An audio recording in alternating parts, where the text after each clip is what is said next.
Hello, welcome along again to another YouTube production here at andyholdenspeedfigures.co.uk. It's Friday morning, November the 27th, and we've got Dundalk yet again for you this evening. Quite a competitive card as per usual.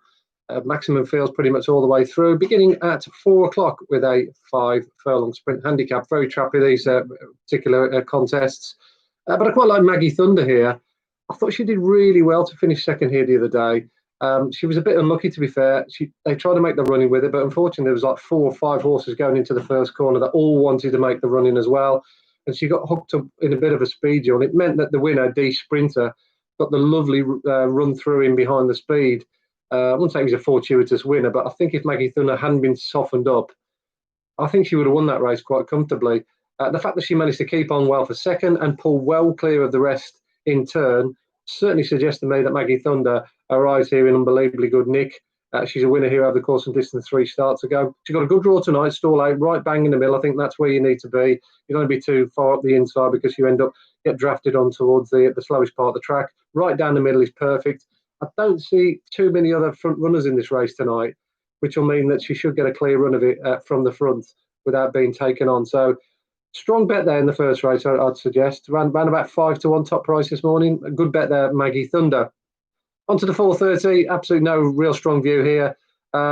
If forced into a bet, I'd probably go Tham Luang, the top one here, who finished a good runner up the other day behind Dame Rapide. So I think that probably is just about the best form, but yeah, that's the one race on the card I'm really going to gloss over quite readily.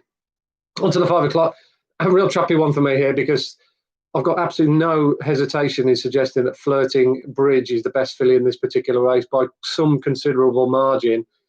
I think she could actually make up into a group filly next year. That race that she finished third in behind Willow at Leopardstown on her final start when we last saw her on the turf was sensational on the speed figures. That Willow, I'd be amazed if she's an Oaks filly or certainly a Group 1 filly for Aidan O'Brien throughout the rest of the season. She's definitely one to keep on the right side of.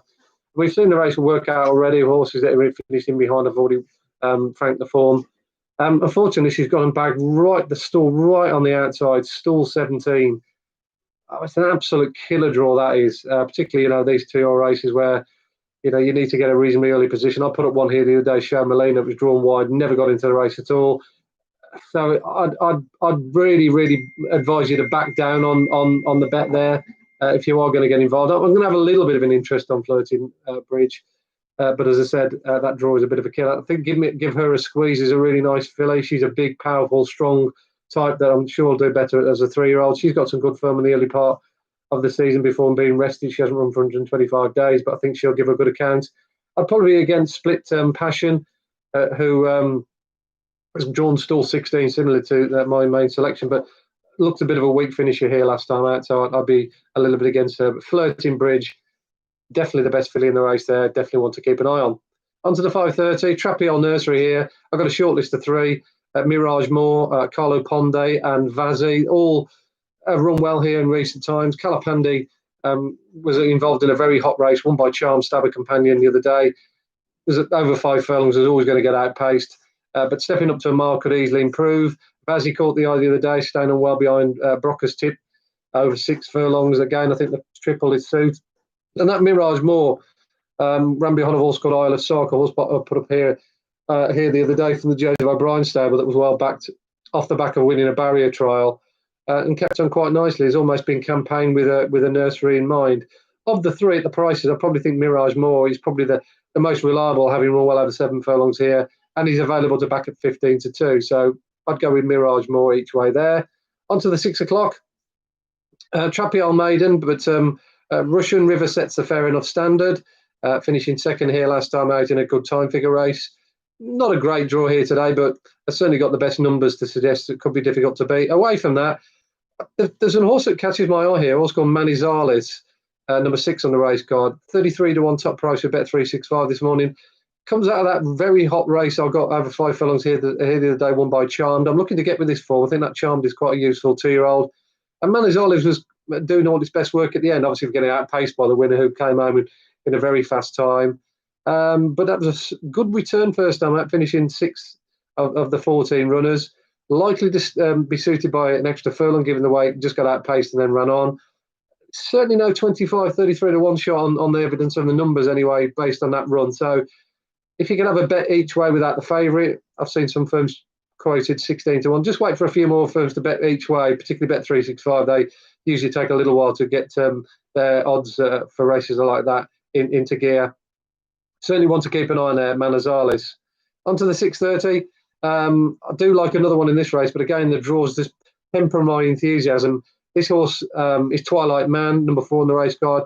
Finished a good third behind that aforementioned Charmed. I think that form is really hot. Went with tried to go with the favourite late on, but just got outpaced. But a good run in second.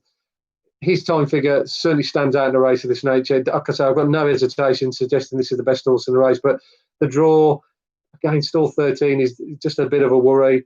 I'd take a chance anyway at 7 to 2 that he might be able to overcome it. But stakes are going to be lowered because of the draw. Onto the 7 o'clock, probably the hardest race on the card, but I quite like Ola Bonita. I thought she was a good winner here last time out. Certainly deserved to win a race. She'd been knocking at the door.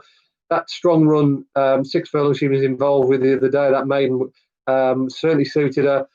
They should go a good gallop in this race tonight. If stall 10 isn't too much of an inconvenience, I do think Ola Bonita could go at a nice price. And the best bet on the card is Blue Shadow in the last race.